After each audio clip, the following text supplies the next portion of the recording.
আরেকটি বিশেষ করে বলে রাখি, নামাজ পড়তে যখন আসবেন তো মোবাইল বন্ধ করে দিবেন। যদি আপনার ভোলা মন হয় তাহলে মোবাইল নিয়ে আসার আপনার কোনো দরকার নেই, কেননা মসজিদে যারা নামাজ পড়ে তাদের অনেকেরই মোবাইল থাকে, তাদের মোবাইল বাজে না, আপনারটাই কেন বাজবে? সেজন্য বন্ধ করে রাখবেন, নচেত যদি বন্ধ করতে ভুলে যান প্রায় তো ঘরে রেখে আসবেন। কি এগুলো শুরু করেছেন? আসসালামু আলাইকুম। আপনি নামাজ পড়তে এসেছেন বা নামাজ পড়ছেন, মোবাইল বন্ধ করতে ভুলে গেছেন। মসজিদে এসেছেন, মোবাইল বন্ধ করতে ভুলে গেছেন। আপনি নামাজে দাঁড়িয়ে আছেন, কিয়াম অবস্থায় হোক, রুকু অবস্থায় হোক, সেজদা অবস্থায় হোক, তাশাহুদ অবস্থায় হোক, যে কোনো অবস্থায় হোক, আপনার নামাজ অবস্থায় মোবাইলে রিংটোন বেজে উঠেছে বা ফোন এসে গেছে। এখন আপনি কি করবেন? ওটা তো বন্ধ করতে হবে ভাই। তো চলুন আজকের ভিডিওতে আমরা জানব মোবাইল বেজে গেলে নামাজরত অবস্থায় কি করব।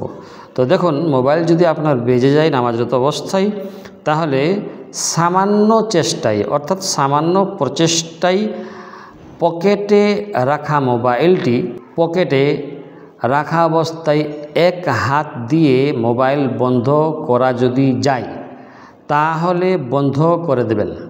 এতে আপনার নামাজের কোনো ক্ষতি হবে না। আর যদি সামান্য প্রচেষ্টায় বন্ধ করা না যায় তাহলে এদিক সেদিক করে মোবাইল বন্ধ করতে যাবেন না, কেননা আপনার নামাজ তাহলে ভেঙে যাবে।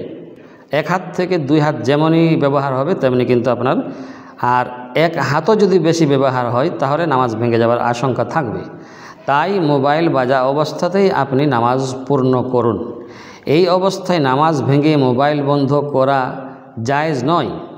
তাই এই জন্য জায়েজ নয় যে কারণ শুধুমাত্র নামাজের একাগ্রতায় বিঘ্ন ঘটা নামাজ ভঙ্গ করার শরঈ ওজর নয়।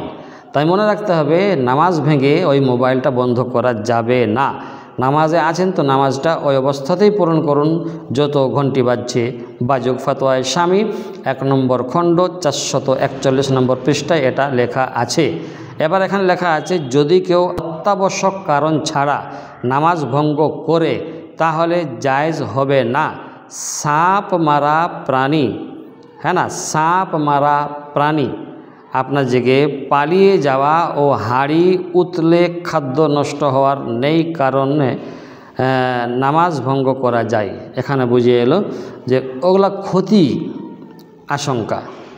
আর নামাজরত অবস্থায় যদি মোবাইল বাজে তো অতটা ক্ষতি হবে না যতটা সাপ এসে গেলে তাকে মারা জরুরি, এবং আপনার চুলাতে হাঁড়িতে ভাত খাদ্য উতলে যাচ্ছে, এইটা নষ্ট হওয়ায় যত ক্ষতি তত ক্ষতি কিন্তু মোবাইল নামাজরত অবস্থায় বাজলে হবে না। তাই মোবাইল বাজলে নামাজ ভাঙা যাবে না। আস্তে করে পকেটে হাত ঢুকিয়ে বন্ধ করা গেলে বন্ধ করে দেবেন, নচেত বাজতে দেবেন। আসসালামু আলাইকুম ওয়া রাহমাতুল্লাহি ওয়া বারাকাতুহু।